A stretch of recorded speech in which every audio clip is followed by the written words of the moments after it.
Hey guys, it is Mike with Become the Night. Welcome back to another Song Suggestion Friday. This is the show where you put your suggestions of songs you would like my feedback on in the comments below. I pick from those songs, I throw them into a poll on Patreon. If you would like to take part in voting in that poll, pledge $5 or more a month and you can have access. If you would like to add your own suggestions to the poll, pledge $10 or more a month and you can have access to that. If you have a song that you have written and want my feedback on it, you can email me and I will send you details as to how we can make that happen. Those songs go into a poll, the patrons vote on them. I take the top ones, I give you my feedback, my opinion. This is graded on a plus sign, equal sign, minus sign. Plus sign means I would actively seek that song out again. Minus sign means I would actively avoid that song like the damn plague. Let's begin. Dream On by Ronnie James Dio, featuring Yngwie, Malmsteen, and a bunch of other people. Stu Ham's bass sounds amazing, and the parts that he's playing are really cool. Super tasty. Yngwie plays far too many notes in the guitar fills that should be more melodic than shred. This is indicative of one of his greatest errors in a lot of the tracks that he is on. Something that should be gentle, sweet, touching is far too spastic. It is a great shred with fantastic feel, but in the wrong place at the wrong time. Dio crushes the vocals, as to be expected. The biggest disappointment to me is at the build up at the end where they go, Dream On! I can't even sing that high, but like the super, super high Dream On that they do in Aerosmith, Dio doesn't go and hit that. A really cool thing that they added was that they did this vocal harmony throughout the whole build-up, and I think that was to compensate for the fact that Dio couldn't hit that range. I mean, fuck, my voice is so wrecked right now, I couldn't even do the higher octave myself with a falsetto. Very interesting that they paired Dio with Yngwie Malmsteen on this track. They're both grounded in neoclassical styles and both use an excessive amount of vibrato. I actually think the production was too clean. Could have used a little more grit to match the original. Or if you're gonna go this clean, like do something that blows my mind. Make the arrangement even more so than the original. This stuck very close to the original, and at that point, you know, the only real differences you're gonna see are in the performances and how they articulate their performances as instrumentalists. And I feel like if you're gonna do that, don't make it too clean because it kind of takes a little bit of the soul away from the original. Total grade for this song, equal sign. Take This Life by In Flames. Fuck that intro riff. Absolutely no finesse whatsoever. It's a bridge part. It's not a verse riff. That tone on the guitar definitely needs to back off the distortion a little. I feel like they lose too much detail for being extreme. The vocal delivery throughout the song is pretty killer. The pre-chorus and chorus are really cool, and when I listened to them, I thought I'd actually reviewed this song before, but no, I just remembered it from Guitar Hero 3. The chorus riff and the vocals are damn cool. The drums sound great. They're compressed nicely with a nice room to kind of bring them back to life. The kick is nice and boomy, but doesn't overwhelm the rest of the mix. There's definitely a nice portion of the spectrum carved out for everything else to shine through. While the riffs are very high energy, the song itself is actually quite simple. It's really just no frills metal. Kind of cool. Total grade for this song, equal sign. Jeremy! By Pearl Jam. Nice and groovy. Bass tone is very balanced, and the bass part is actually really cool. The distorted guitar tone is beautiful, I must say that. Never really cared for the vocals on this song, man, honestly. Dude needs to learn how to pronounce his fucking words. There, I said it. It needed to be said. And that chorus line in the melody always bugs the piss out of me. The room on the mix feels like you're in a nice theater a little bit. Mixing and tone choices for the instrument I feel like were spot on. Very pleasant to listen to. The riff going into the bridge made me chicken neck a little bit. The build up into the bridge slash outro with the crescendo and the half timing felt great. I've heard this song 1,000 times.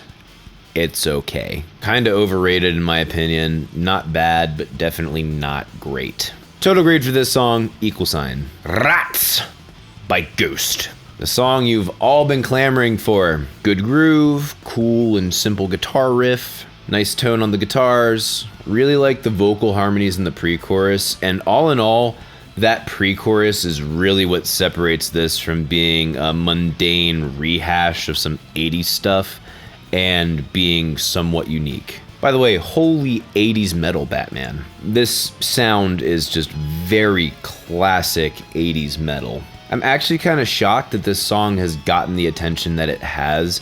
I think a couple of things that lend itself to that is, one, I mean, it does feel very much like the 80s, so there's a little bit of that gimmicky factor there.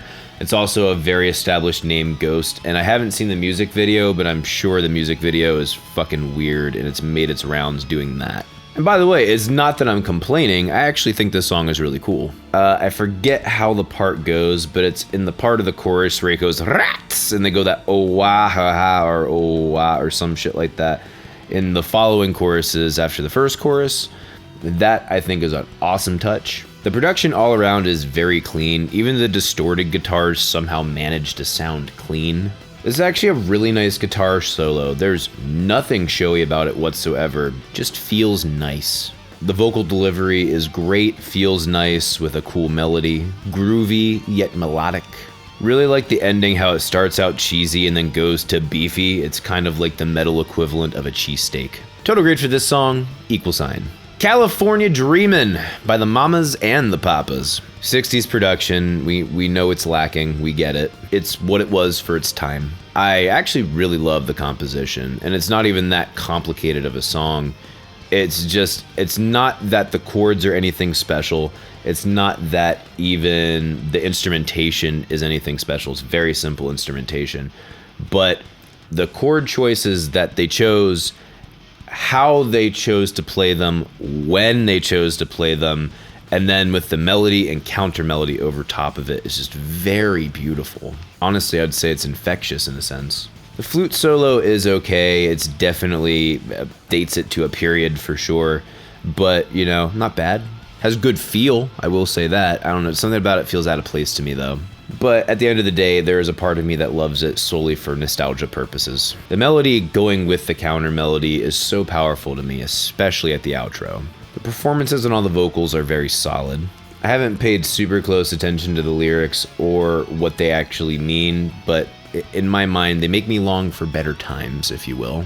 My only regret is that I listened to it on a really shit MP3 format that has a low bit rate, and I really wish I could listen to this on like an original vinyl. Total grade for this song, +. Deus in Absentia by Ghost. Interesting intro. The whole song is very anthemic. The vocal melody is cool, it feels very familiar. The lyrics don't feel like they match the music, honestly. At 1:49, they have this choir come in, and I was kind of disappointed that it was so short, but they make up for it later in the song. We'll get there. The second verse / post chorus, I'm not sure what it is, it had a really cool feel. The melody over top of that part sold it.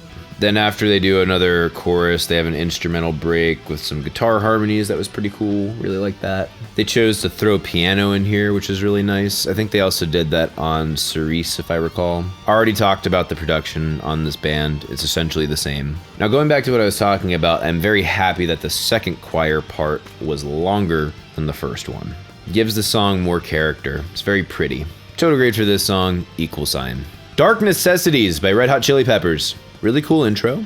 Nice crescendo going into the actual main groove of the song. With the way that this intro was going, I was actually a little disappointed that it went to a very bass-driven groove, because I feel like they do that in all of their songs, and I was like, is this going to be something different? Is this going to be something different?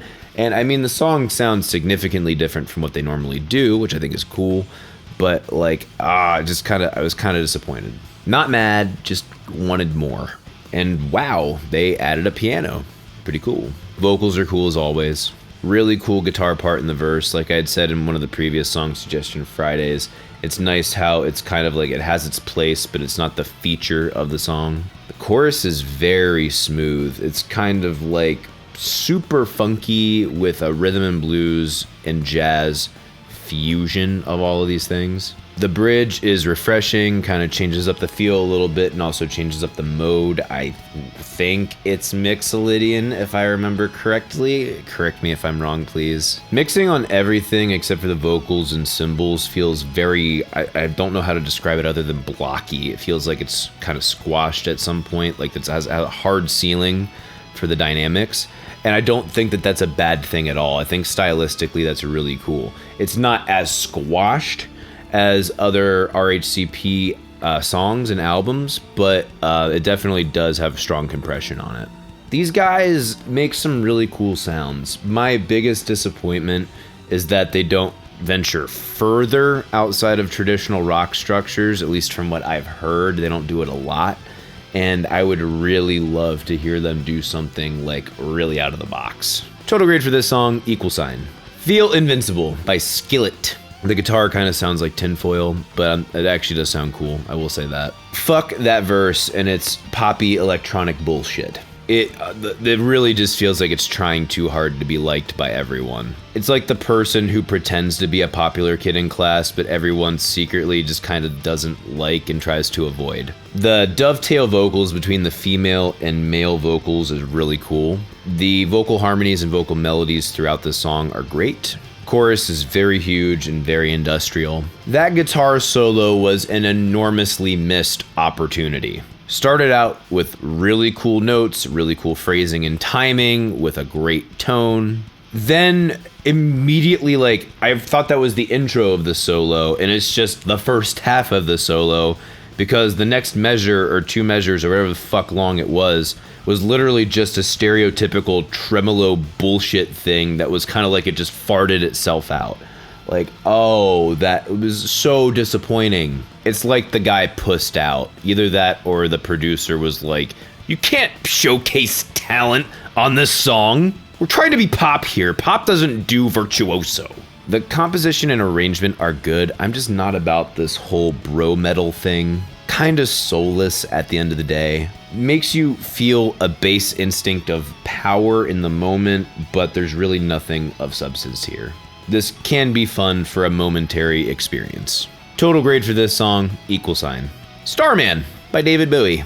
The intro acoustic sounds weird, and what the fuck intro vocals. The whole intro felt really awkward, and I was afraid I was gonna hate this song. Once the verse kicks in, the instruments feel a shit ton better, a little more normalcy. The vocals in the verse are still weird, and I really don't understand the appeal of Bowie's vocals when he does that weird shit. I don't get it, but hey, more power to ya. They're not offensive, just I don't know. The chorus is actually really nice. I love the chord progression, I love the melody, and the lyrics. It all ties together and all feels so appropriate with one another. Very pleasant, very satisfying.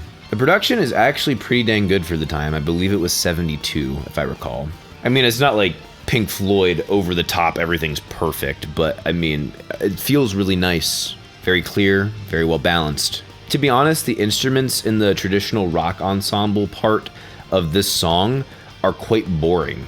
The actual ear candy that you get comes from the vocals and from the strings. The ending is cool. It's kind of awkward, but feel good at the same time. And the guitar chose some great notes and timing for that outro. It's like it had its own unique voice, but it didn't clash with anything else that was going on. Total grade for this song, =. Bulls on Parade by Rattatat. Right up front, I get the hype and appeal of the main beat of this song, like the intro beat, but let's be honest, it gets old for me fast. The song all around has great groove. I think that's one of the things that helped sell Rage Against the Machine to the masses. The tone on the bass and the guitar blended this really dirty medley that feels like gritty yet somehow punchy.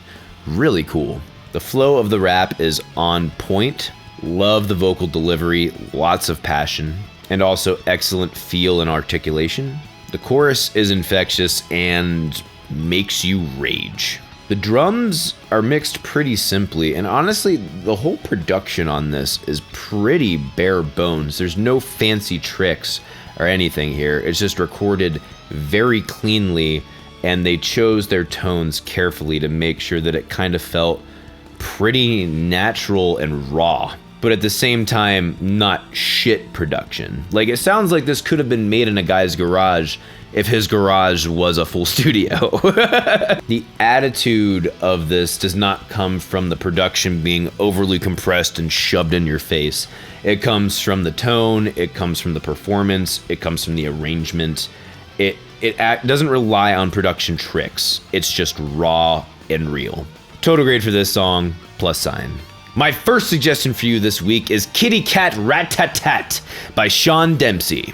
Sean is actually a fan of the channel. Hello, Sean. Hope you're watching. I had started announcing that I am doing song critiques for songs that you guys have written, which, by the way, you're more than welcome to send those to me, and I will send you back details as to how we can work that out. Sean sent me an entire EP to review, and I listened to the whole thing, and this was the song that stuck out by far the most to me.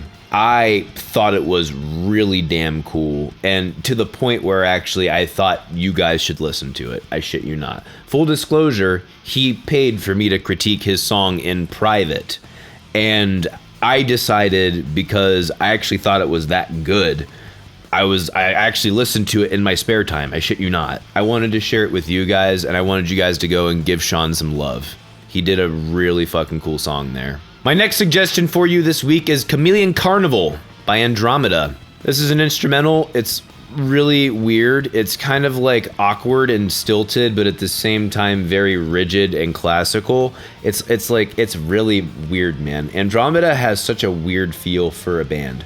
The thing that I love most about this song is the main theme, the main melody. The rest of it's really cool, for sure, but that part definitely sticks out to me the most. And my last suggestion this week is Murmaider by Dethklok. I first listened to this song when I watched the Bat Metal Returns, I believe, Bat Metal Returns video, and it was super brutal. I really like it. My only complaint is the chorus? Yeah, the chorus is really fun to like rage to at a concert, but in practical listening spaces, it's just kind of stupid. But this song's fucking badass. Go check it out. That is it for Song Suggestion Friday. Thank you so much for watching. Please leave your suggestions in the comments below. I only take suggestions from the latest video. Only put one suggestion in the comments. If you put more than one, I'll either delete it or ignore it, guaranteed. If you would like to vote on which songs I have to listen to and give you my feedback on, you can go to my Patreon page, link is in the description. Pledge $5 or $10 or more a month, and you can have access. Again, if you have a song that you would like me to critique, you can send it to my email, becomethenight@gmail.com, and we can discuss details. If you don't want to do a rolling pledge, if you just want to do a one-time tip, you can tip me on PayPal, or you can go to my merch store. I have some cool merch there. Gonna be revamping that soon. You can also follow me on Facebook and Twitter at Become the Night. Thank you guys so much for watching. See you in the next video. Rock on!